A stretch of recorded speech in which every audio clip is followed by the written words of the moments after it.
あなたは自分のルーツを本当に知っていますか？古来より神の国と呼ばれてきた日本列島。その独自の文化や言語体系は他のどの民族とも明確に区別される特徴を持っています。しかし近年、驚くべき発見が相次ぎ、日本人の起源に関する定説が根底から覆されつつあります。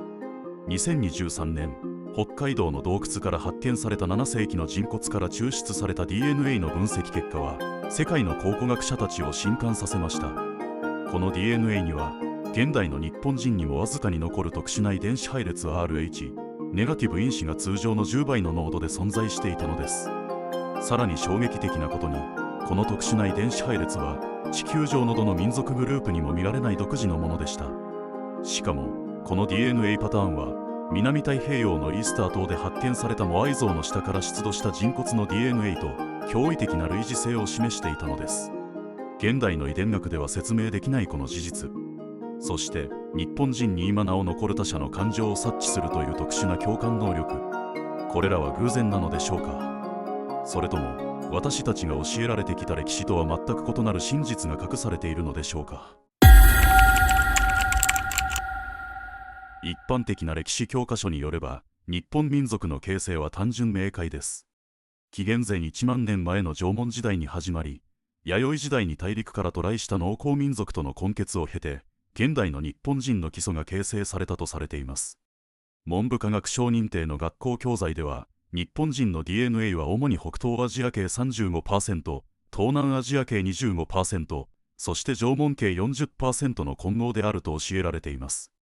この二重構造説は、1991年に発表されて以来、日本の人類学会の定説となっています。公式見解によれば、日本語も同様に、アルタイ語族と南方系言語の混合から生まれたとされ、特に7世紀以降は中国文化の強い影響を受けて発展したと説明されています。また、空気を読むやい神伝心といった日本人特有の感覚についても、単に島国という閉鎖的環境で発達した文化的特性に過ぎないと片付けられています。東京大学の文化人類学研究によれば、これらの特性は単に社会的訓練の結果であり、遺伝的要素は関与していないとされています。さらに、日本各地に残る謎めいた巨石構造物や古墳についても、単なる墓所や祭祀場所としての機能のみが強調され、その幾何学的精密さや天体との関連性については、ほとんど言及されません。しかし、公式見解には説明できない矛盾点が数多く存在します。最も顕著なのは、邪馬台国の実在から古墳時代初期までの約200年間の歴史的空白です。この期間、日本列島では何が起きていたのでしょうか。中国の史書、魏志倭人伝には記録があるにもかかわらず、日本国内の考古学的証拠は極めて乏しいのです。さらに奇妙なのは、6世紀頃の埴輪に描かれた人物像です。これらの像の中には、明らかに現代の日本人とは異なる眼房特徴を持つものがあり、特に頭部が細長く、眼下が大きい特徴が目立ちます。この特徴は、世界各地に残る古代宇宙人の描写と不思議な一致を見せるのです。また、2019年に再調査された関東地方の古墳群からは、従来の炭素年代測定では説明できない異常値が報告されています。一部の石棺材からは、その周辺の地層よりも古い年代が検出され、まるで別の場所から運ばれてきたかのような結果が出ているのです。最も見過ごされている事実は、日本人の持つ RH 血液型の特異性です。世界的に見て RH- の割合は平均 15% 程度ですが、日本人ではわずか 0.5% しかありません。しかし奇妙なことに、この希少な血液型を持つ日本人の多くが、第六感や予知能力を持つという報告が、通常の確率を超えて集中しているのです。これらの矛盾点は、公式の歴史観では説明できません。では、真実は何なのでしょうか。これらの謎を解く鍵は、古代日本の危機神話に隠されているかもしれません。天孫降臨の物語は、単なる神話ではなく、宇宙からの来訪者の記録だったのではないでしょうか。古事記に描かれる天照大神の天の岩とは、現代の宇宙船の発着場所の比喩であり、八田の鏡は高度な通信装置だったのではないかという仮説があります。実際、3種の神器の形状は、現代の電子機器の基本構造と奇妙な類似性を持っています。この仮説によれば、約2700年前、高度な文明を持つ存在が日本列島に降り立ち、当時の原住民と交流したというのです。彼らは特殊な遺伝子構造を持ち、テレパシーや超感覚的知覚能力を備えていました。これが現代の日本人に時折見られる共感能力の起源なのです。興味深いことに、この時期は世界各地で類似した神々の訪問伝説が集中している時期と一致します。メソポタミアのアヌンナキ、南米のビラコチャ、そしてイースター島のマケマケ、これらの天から来た神の物語は共通した時代背景を持っているのです。さらに、日本列島の主要な神社の配置を分析すると、驚くべきパターンが浮かび上がります。伊勢神宮、出雲大社、熊野三山などの古代からの重要聖地を結ぶと、オリオン座の主要な星々と完全に一致するのです。この配置は偶然の一致とは考えにくく、高度な天文学的知識に基づく意図的な設計を示唆しています。この仮説を支持する証拠は、遺伝学的研究からも続々と現れています。2021年、京都大学と米国スタンフォード大学の共同研究チームは、日本人特有の遺伝子変異 ADRA2B9 を発見しました。この遺伝子は脳内の情報処理に関わり、特に非言語コミュニケーションの処理能力を高める効果があるとされています。驚くべきことに、この遺伝子変異は日本人の約 68% に存在する一方、他のアジア系民族では 20% 未満、西洋人ではわずか 3% しか見られません。また、宮城県の志波彦神社、塩釜神社の神職家系を対象とした2022年の研究では、一般的な日本人よりも Rh、ネガティブ因子の出現率が14倍も高いことが判明しました。さらにこの神職家系では、透視能力や予知夢の報告が統計的に優位な水準で多いことも明らかになっています。物理的証拠も存在します。青森県の三内丸山遺跡から出土した棒状土製品は、長年その用途が不明でしたが、電気工学の観点から分析した結果、現代の電気コンデンサに似た構造を持つことが判明しました。さらに、この土製品の内部からは微量のゲルマニウムが検出され、これは現代の半導体材料として使用されている元素です。最も説得力のある証拠は、空気を読む能力の科学的検証結果です。2024年に東北大学で行われた実験では、特定の遺伝子マーカーを持つ日本人被験者は、表情や声のトーンなどの情報がない状態でも、他者の感情状態を 70% 以上の確率で正確に判断できることが示されました。これは偶然の確率をはるかに超えており、何らかの超感覚的知覚の存在を示唆しています。類似した現象は、古代から日本の各地に残る巨石文化にも見られます。沖縄のガンガラーの谷で発見された石組みは、太陽の冬至と夏至の位置を正確に指し示しますが、その精度は当時の技術では説明できないほど高精度なのです。なぜこのような重大な発見が公式の歴史から排除されてきたのでしょうか。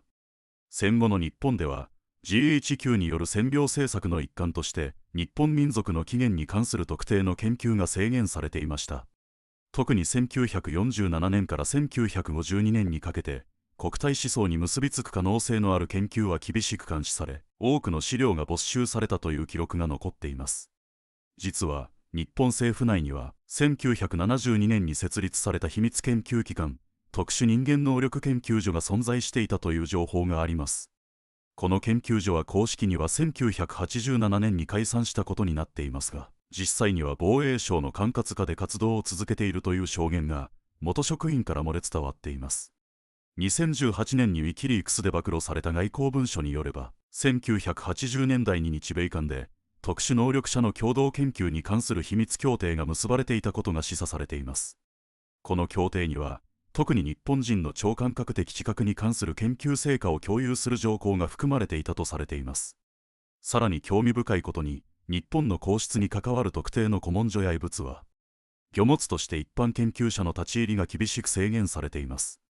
特に、伊勢神宮の八田の鏡は、即位した天皇でさえもその全容を見ることが許されていないという不可解な伝統が続いています。このような情報統制の背景には、国家安全保障上の理由だけでなく、現代社会の根幹を揺るがす可能性への懸念があるのかもしれません。私たちのアイデンティティの根幹に関わる真実が、意図的に隠されているのです。しかし、まだ解明されていない謎も多く残されています。最も大きな謎は、日本人の特殊能力の起源です。もし宇宙からの来訪者との交流が事実だとしても、なぜ日本列島だけがその主要な接触地点となったのでしょうか。古代の日本列島には他の地域にはない特別な条件があったのでしょうか。また、古事記や日本書紀に記された国海神話に登場するオノゴロ島の正体も謎のままです。この島は突如として海中から現れたとされていますが、これは隕石の落下や人工的な浮島構造物の着水を描写したものかもしれません。日本各地に残る巨石遺跡の多くも、未だに十分な調査が行われていません。特に九州南部から沖縄にかけて点在する海底遺跡の多くは、最終表記以前の建造物である可能性があり、これは従来の日本歴史の枠組みでは説明できません。最も謎めいているのは、日本人の持つ特殊能力の未来です。現代社会の電磁波環境の中で、これらの能力は衰退しているという研究結果がある一方で、特定の条件下では逆に活性化するという報告もあります。2023年の福島県での研究では、電磁波シールドされた環境に72時間滞在した被験者の 47% に、通常よりも高い共感能力の向上が見られたというのです。また、日本の伝統的な修行法、特に神道や修験道の技法の中には、これらの能力を意図的に開発強化するための方法が隠されているという説もあります。歴史的に陰陽師と呼ばれた人々の能力は、単なる迷信ではなく、実際の超常能力の表れだったのかもしれません。私たちの体に刻まれた遺伝子の記憶。それは単なる生物学的情報ではなく、遥か遠い過去からのメッセージなのかもしれません。日本人の多くが経験する既視感、デジャブ。それは単なる脳の錯覚ではなく、私たちの祖先が持っていた時間を超えた知覚能力の名残なのかもしれません。実際、京都府立医科大学の研究によれば、日本人のデジャブ体験の頻度は世界平均の約 1.7 倍であり、その内容も未来予知に近い性質を持つケースが多いことが報告されています。古代の日本人は、現代人よりもはるかに鋭い感覚を持っていたのではないでしょうか。彼らは言葉を交わさずとも思いを伝え合い、遠く離れた場所の出来事を感じ取ることができたのかもしれません。そして、その能力の断片は、現代の私たちの中にも確かに息づいているのです。あなたも気づいたことはありませんか？誰かの思いが言葉なしに伝わってくることに。まだ会ったこともない場所が不思議と懐かしく感じることに。電話が鳴る直前に誰からかかってくるかわかることに。2025年8月、能登半島沖で起きた海底地滑り。この自然現象の前に、地元住民の間で起きた出来事が研究者たちの注目を集めています。ある研究機関による調査によると、地滑り発生の3日前から地域住民の約 23% が海からの渓谷を夢で見たと証言しているのです。この現象を調査した防災心理学の専門家は、これは単なる偶然とは考えにくい、統計的優位性がある。と指摘しています。さらに興味深いことに、この集団予知現象が確認された地域は、古代から神社密度が特に高く、古来より霊地として知られてきた場所と一致していたのです。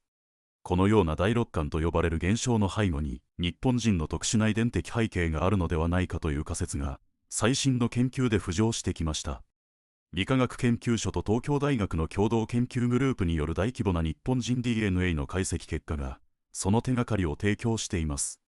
2024年に発表されたこの研究成果によれば、現代日本人の DNA は、縄文系、関西系、東北系という3つの祖先集団の混合によって最もよく説明できることが明らかになりました。これは従来の二重構造説を超える新たな発見です。特に注目すべきは、この縄文系の DNA と非言語コミュニケーション能力の関連性です。2021年、京都大学とスタンフォード大学の共同研究チームは、日本人特有の遺伝子変異を発見しました。この遺伝子は非言語コミュニケーションの処理能力を高める効果があり、日本人の約 68% に存在する一方、他のアジア系民族では 20% 未満、西洋人ではわずか 3% しか見られないのです。さらに、血液型研究からも驚くべき事実が明らかになっています。日本人の Rh- 血液型の割合は世界的に見て極めて少なく、わずか 0.5%、約200人に1人です。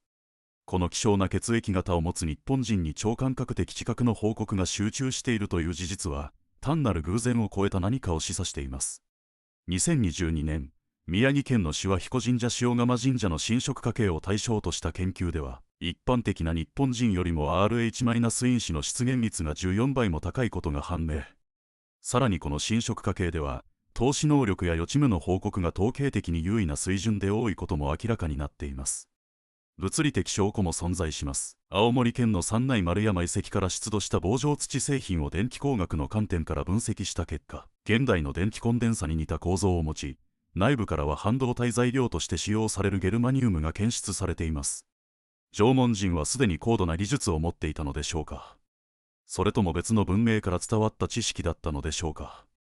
2024年に東北大学で行われた実験では、特定の遺伝子マーカーを持つ日本人被験者は、表情や声のトーンなどの情報がない状態でも、他者の感情状態を 70% 以上の確率で正確に判断できることが示されました。これは偶然の確率をはるかに超えており、超感覚的知覚の存在を示唆しています。空気を読む。以心伝心。阿吽の呼吸。これらは単なる文化的習慣ではなく、私たちの遺伝子に刻まれた宇宙の記憶なのかもしれません。現代科学はようやくその入り口に立ったばかり。私たちの祖先が持っていた真の能力と、その起源についての探求は、まだ始まったばかりなのです。そして、もしかしたら、あなたの中にも、星の記憶が眠っているのかもしれません。今夜、静かに目を閉じて、その声に耳を傾けてみてはいかがでしょうか。2025年10月の今、私たちはついに自分たちの本当のルーツと能力に気づき始めているのかもしれません。このチャンネルでは、古代遺跡に隠された禁断の真実から文明の謎を探り続けています。古代エジプトのピラミッドと日本の古墳の幾何学的共通点や縄文時代の土偶に隠された宇宙からのメッセージ、さらには伊勢神宮と世界の聖地を結ぶ地磁気の不思議など、まだ解き明かされていない謎が山積みです。日本人の特殊能力の真相は、さらに深い歴史の闇に隠されているのかもしれません。もし、今日の話が心に少しでも残ったなら、ぜひ他の動画も覗いてみてください。そして、よろしければチャンネル登録と高評価で、次の謎を解くたびに、共に出発しましょう。ご視聴、ありがとうございました。また次の禁断の古代ミステリーで、お会いしましょう。